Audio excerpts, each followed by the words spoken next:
One of my favourite credit കാർഡായിരുന്നു Airtel Axis bank credit card. ഈ ഒരു ക്രെഡിറ്റ് കാർഡിൻ്റെ ഇപ്പോഴത്തെ ഒരു അവസ്ഥ വളരെയധികം മോശമായിട്ടാണ്. എയർടെൽ ആക്സിസ് ബാങ്കുകാരുടെ ഭാഗത്തു നിന്ന് വലിയൊരു രീതിയിലുള്ള ഡിവാലുവേഷനാണ് ഈ ക്രെഡിറ്റ് കാർഡിന് വന്നിരിക്കുന്നത്. നമുക്ക് നോക്കാം എന്തൊക്കെയാണ് ചേഞ്ചസ് ഈ ക്രെഡിറ്റ് കാർഡിന് വന്നിട്ടുള്ളതെന്ന്. അപ്പോൾ ആദ്യം തന്നെ ഈ ക്രെഡിറ്റ് കാർഡിൽ മെയിൻ ഫീച്ചേഴ്സായിട്ട് വരുന്നത് 25% ഓഫാണ് എയർടെൽ റീചാർജസ് ചെയ്യുമ്പോൾ നമുക്ക് കിട്ടുന്നത്. അതുപോലെ തന്നെ 10% നമുക്ക് ക്യാഷ് ബാക്ക് യൂട്ടിലിറ്റി ബിൽ പേയ്മെൻറ്റിന് കിട്ടുന്നുണ്ട്. എന്ന് വെച്ചാൽ നമ്മുടെ വാട്ടർ ബില്ലിനും അതുപോലെ തന്നെ ഇലക്ട്രിസിറ്റി ബില്ലിനാണ് 10% ക്യാഷ് ബാക്ക് കിട്ടുന്നത്. ഇതിന് പുറമേ ആയിട്ട് നമുക്ക് സ്വിഗ്ഗി ആൻഡ് സൊമാറ്റോയിൽ നമുക്ക് 10% ഓഫും കൂടി ക്രെഡിറ്റ് കാർഡ് പ്രൊവൈഡ് ചെയ്യുന്നുണ്ടായിരുന്നു. ഇനി നമുക്ക് എന്തൊക്കെ ചേഞ്ചസ് ആണ് ഈ ക്രെഡിറ്റ് കാർഡിൽ വന്നിട്ടുള്ളതെന്ന് നോക്കാം. മെയിനായിട്ട് നോക്കിക്കഴിഞ്ഞാൽ ഈ ഒരു 250 റുപ്പീസിൻ്റെ ക്യാഷ് ബാക്ക് ഇപ്പോഴും അവൈലബിൾ ആണ്. അതുപോലെ തന്നെ നമുക്ക് 10% electricity bill payment water bill പേയ്മെൻറ്റിന് കിട്ടുന്നുണ്ട്. ബട്ട് ഇവിടെ വലിയൊരു കാര്യം വരുന്നുണ്ട്. ഇനി മുതൽ നമുക്ക് ഈ ഒരു ക്യാഷ് ബാക്ക് കിട്ടണമെന്നുണ്ടെങ്കിൽ നമ്മൾ നോർമലി ചെയ്യുന്ന അതർ സ്പെൻഡിങ് എന്ന് പറഞ്ഞാൽ 1% ക്യാഷ് ബാക്ക് കിട്ടുന്ന സ്പെൻഡിങ്ങിൽ നമ്മൾ എത്ര രൂപ സ്പെൻഡ് ചെയ്തിട്ടുണ്ടാവും ആ ഒരു സ്പെൻഡിങ്ങിനനുസരിച്ചായിരിക്കും ക്യാഷ് ബാക്ക് കിട്ടുക. എന്ന് വെച്ച് കഴിഞ്ഞ് കഴിഞ്ഞാൽ നമുക്കൊരു എക്സാമ്പിൾ എടുത്ത് നോക്കാം. 1% കാറ്റഗറിയിൽ ഞാൻ 5000 രൂപ സ്പെൻഡ് ചെയ്തെന്ന് വിചാരിക്കുക. ആ 5000 രൂപയിൽ എനിക്ക് 1% ആയിട്ടുള്ള 50 രൂപയായിരിക്കും എൻ്റെ ക്യാഷ് ബാക്ക്. അങ്ങനെയാണെങ്കിൽ എയർടെൽ റീചാർജസ് ഞാൻ ചെയ്ത് കഴിഞ്ഞാൽ മന്ത്ലി എനിക്ക് ക്യാപ്പ് ഉണ്ടായിരുന്നത് 250 റുപ്പീസാണ്. 25% ആണ് എയർടെൽ റീചാർജസിന് ക്യാഷ് ബാക്ക് കിട്ടുന്നത്. അപ്പോൾ ഞാൻ ചെയ്തിട്ടുള്ള ഈ 250 രൂപ ക്യാഷ് ബാക്ക് കിട്ടാനായിട്ട് നോർമൽ സിനാരിയോയിലായിരുന്നെങ്കിൽ നമുക്ക് വെറുതെ എയർടെൽ റീചാർജസ് ചെയ്ത് കഴിഞ്ഞ് കഴിഞ്ഞാൽ 25% ക്യാഷ് ബാക്ക് കിട്ടും.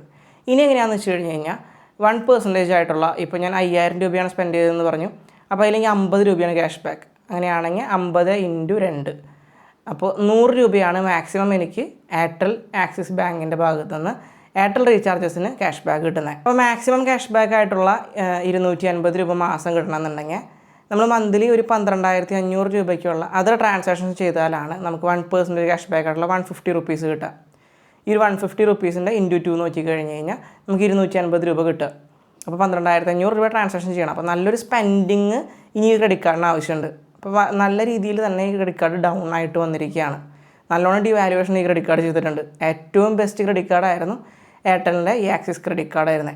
ഇപ്പോൾ നോക്കിക്കഴിഞ്ഞാൽ ഏറ്റവും വേസ്റ്റ് ക്രെഡിറ്റ് കാർഡ് സിനാരിയോയിലേക്ക് ഈ ഒരു ക്രെഡിറ്റ് കാർഡ് മാറിയിട്ടുണ്ട്. പിന്നെ നമ്മൾ നോക്കിക്കഴിഞ്ഞാൽ നമുക്ക് മുമ്പുണ്ടായിരുന്നത് സൊമാറ്റോ ആൻഡ് സ്വിഗ്ഗിയിൽ 10% ക്യാഷ് ബാക്ക് ആയിരുന്നു. ഇനി നമ്മൾ നോക്കിക്കഴിഞ്ഞാൽ ഇങ്ങനെയല്ല. ബിഗ് ബാസ്ക്കറ്റ്, സൊമാറ്റോ അതുപോലെ തന്നെ ഡിസ്ട്രിക്ട് ആപ്ലിക്കേഷനിലാണ് നമുക്ക് ക്യാഷ് ബാക്ക് കിട്ടുന്നത്. ഈ ഒരു ക്യാഷ് ബാക്ക് നമ്മുടെ അക്കൗണ്ട് സ്റ്റേറ്റ്മെൻറ്റിലേക്കല്ല വരിക. നമ്മുടെ ഈ ഒരു ആപ്ലിക്കേഷൻ്റെ ഈ സൊമാറ്റോ അല്ലെങ്കിൽ സൊമാറ്റോ അതുപോലെ തന്നെ ബിഗ് ബാസ്ക്കറ്റ് എന്ന ആപ്ലിക്കേഷനിലെല്ലാത്തിലും അവരുടെ ഒരു വാലറ്റ് ഉണ്ടായിരിക്കുമല്ലോ. ആ ഒരു വാലറ്റിലാണ് ഇനി നമുക്ക് 10% ക്യാഷ് ബാക്ക് കിട്ടുക. ഈ ഒരു വാലറ്റിൽ 10% ക്യാഷ് ബാക്ക് കിട്ടണമെങ്കിൽ മിനിമം സ്പെൻഡ് 500 രൂപയ്ക്ക് മേലെയാണെങ്കിൽ മാത്രമാണ് നമുക്കിനി ക്യാഷ് ബാക്കും കിട്ടുള്ളൂ. അപ്പോൾ മൊത്തത്തിൽ നമ്മൾ നോക്കിക്കഴിഞ്ഞാൽ ഈ ക്രെഡിറ്റ് കാർഡ് നല്ല രീതിയിൽ ഡിവാല്യൂ ചെയ്തിട്ടുണ്ട്.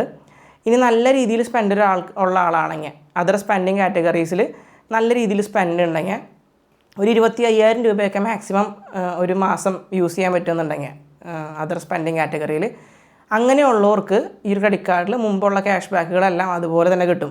അതുപോലെ തന്നെ നമുക്ക് 4 ഡൊമസ്റ്റിക് ലൗഞ്ച് ആക്സസ് പ്രൊവൈഡ് ചെയ്തിട്ടുണ്ടായിരുന്നു ഈ ക്രെഡിറ്റ് കാർഡിൽ. അതിൽ സ്പെൻഡിങ് ക്രൈറ്റീരിയ ഒക്കെ വരുന്നുണ്ട്. ബട്ട് ഇനി മുതൽ നമുക്ക് ഈ ഒരു 4 ലൗഞ്ച് ആക്സസ് ഉണ്ടായിരിക്കുന്നതല്ല, അതും എടുത്തു കളഞ്ഞിട്ടുണ്ട് ഈ ഒരു ക്രെഡിറ്റ് കാർഡിൽ. മൊത്തത്തിൽ നമ്മൾ നോക്കിക്കഴിഞ്ഞ് കഴിഞ്ഞാൽ ഈ ഒരു ക്രെഡിറ്റ് കാർഡിൽ നമുക്ക് ടോട്ടൽ ക്യാഷ് ബാക്ക് കിട്ടണമെന്നുണ്ടെങ്കിൽ ഒരു മന്ത് 25,000 രൂപയ്ക്കും സ്പെൻഡ് ചെയ്താലാണ് നമുക്ക് കറക്റ്റ് നമുക്ക് മുമ്പ് കിട്ടിയിരുന്ന ക്യാഷ് ബാക്ക് പോലെ കിട്ടുക.